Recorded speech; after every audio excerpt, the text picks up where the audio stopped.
Hey everybody, this is Ryan McClanahan with historythroughcards.com. Hope you're all doing very well today.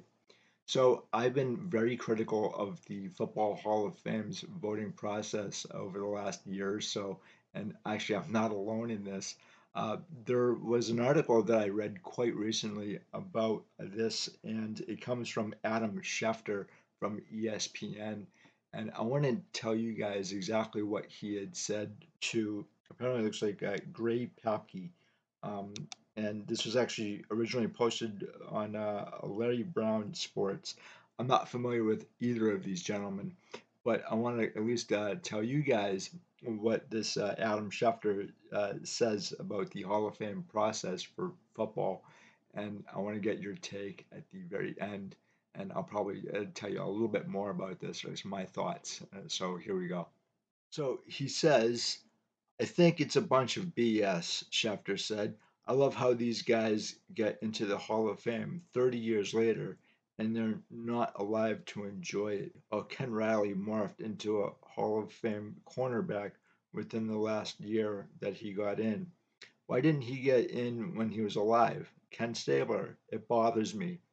It really bothers me that all of a sudden, after a certain amount of time, because of some political BS, there's a push on a guy and he gets in because it's a highly political process and it's unfortunate. Mike Shanahan is a Hall of Famer yesterday, today, and tomorrow. So let's just make him wait and we'll keep making him wait because we only allow one coach in per year. Who comes up with these stupid rules? Who made these 50 people the voices of God and the deciders of fate? Mike Shanahan is a Hall of Famer. He's just not in the Hall of Fame. He belongs in the Hall of Fame. He should have been in before. He's not in now. He's not going to get in, but let's just make him wait until 2024 or 2026 until these judges of the game, the arbiters of the truth, to get to issue the pass to go into the hall. Okay, give me a break. So that's really interesting, and I think he was really fired up here because Buddy Parker was the coach that was chosen for this year's Hall of Fame selection. And as he said, there's only one coach and one contributor selected for the Hall of Fame each year. And, you know, that was actually, for some people, it may be a little bit uh, strange to have Buddy Parker over, say, Bob Kraft or in his case, Mike Shanahan. Now, um, I had done a video on Buddy Parker and why I believe that he should be in the Hall of Fame.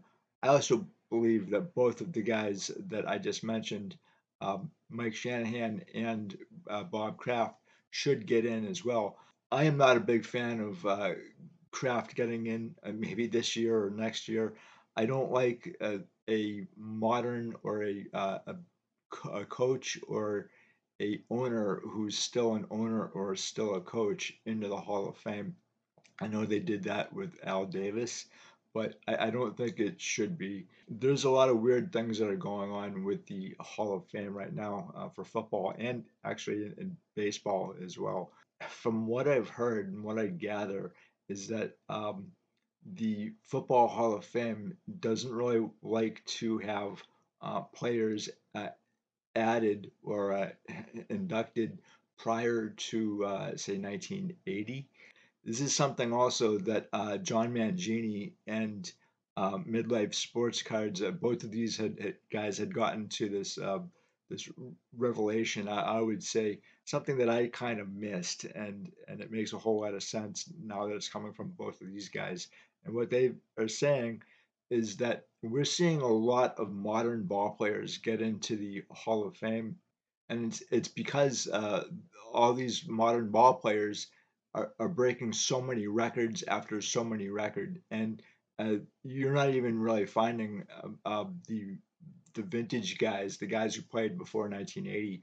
You're not seeing them on any of the all-time great lists. That's, again, I believe that these guys are telling the truth. Don't see any reason why they wouldn't be. And the fact that the rules for football are constantly changing, and it's making things a lot, I'd say, a lot easier. And so, if you constantly change the rules, obviously, the modern players are benefiting, in fact, from what the vintage guys have done. Guys like Otto Graham and Sammy Baugh and Sid Luckman and Arnie Herbner and all those guys. And so you are going to see more and more modern players get into the Hall of Fame than your vintage guys, especially guys who played in, say, like 1910 through like 1930 or 1940.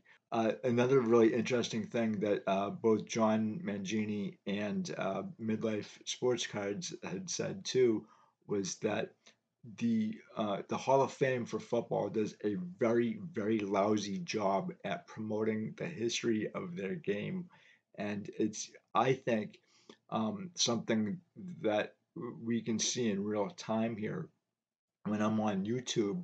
I see a lot of, I guess, older ball players interviews, but I don't see a lot of uh, the interviews of new players talking about the older players. And in fact, Chuck Bednarik had said that he walked into the Eagles clubhouse and he wanted to give his book away to some of the newer players, the modern players. They didn't want it at all, and he felt really bad about this.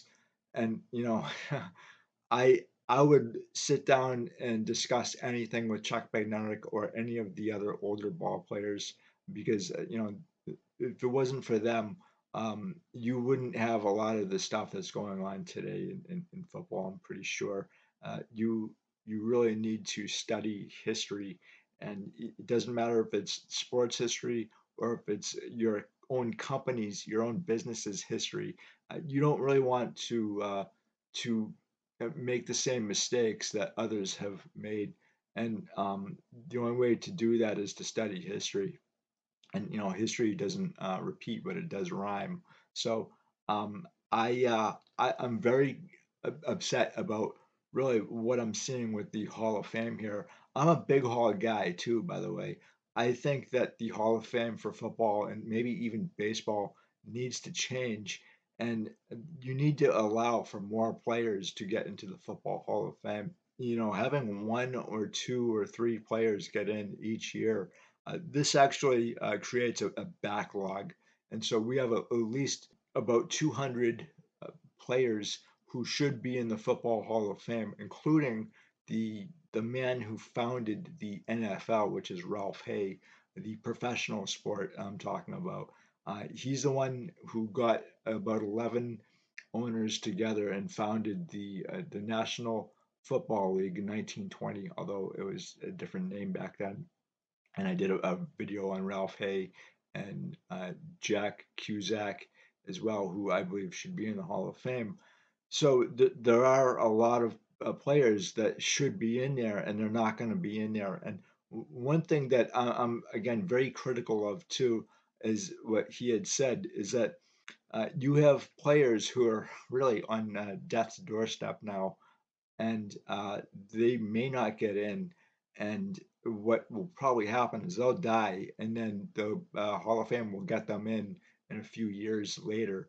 And again, this happened with Buck O'Neill as well with Cooperstown, and it's happened to other ball players who have later entered Cooperstown.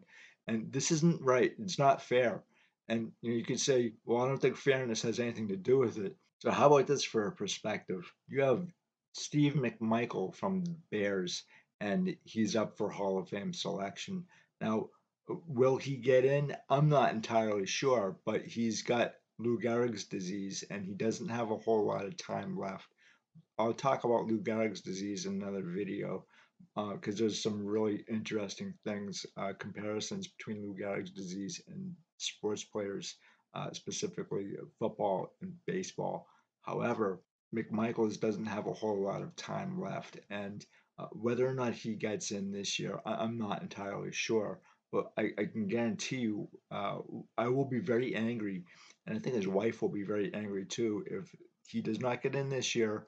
but he gets in another year after he's died. And with Lou Gehrig's disease, you really only have maybe 2 years to 5 years maximum with that.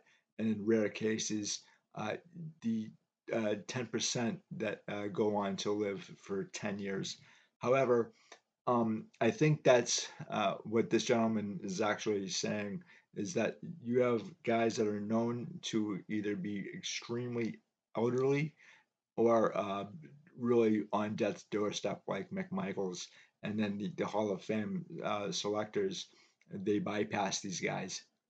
And this is actually true with Al Wistert as well of the Eagles, and I've spoken about him. I'd love to have Al Wistert in. Love to have all these guys in. I'm just really not very happy about what's going on with the Hall of Fame selection process, and I think it needs to change. And I think it needs to change. Now, from what I've heard too, is that the uh, the the Hall of Fame selectors or Canton, they're well aware of this and they're in the middle of making changes to the rules. I think maybe to have other ball players in there, more ball players in the Hall of Fame. I'm not saying to make it easier, but I think there should be more ball players in there because they are right now stacked up with ball players who should get in. And the Professional Football Researchers Association has roughly about 200 players in the Hall of the Very Good who should be in the Hall of Fame. And a lot of these players like Buddy Parker. He died in 1982, and he is well deserving. He's been dead now for 40 years, and it's not gonna really do him any good. Charlie Connolly, the same thing. He died in '96. His wife is still around, I believe, or was a few years ago. And so the Hall of Fame for football and even baseball really, I think they need to change or tweak the rules a little bit to allow guys who are up for Hall of Fame selection and have a better chance of getting in there while they're still alive. So again, guys, thank you so much for stopping by. I would love to hear what you have to say about this. Unfortunately, it's a controversial topic right now, and if you haven't seen John Mangini's video on this, or Dustin, the personal sports card dad, or Midlife Sports Cards, if you haven't seen their videos on this, I highly recommend checking them out because I think they're right on this. There's a lot of great points being made by all three of these guys. So, again, thank you so much. I greatly appreciate it. Let me know what you think about this, and I will talk to you later. Bye.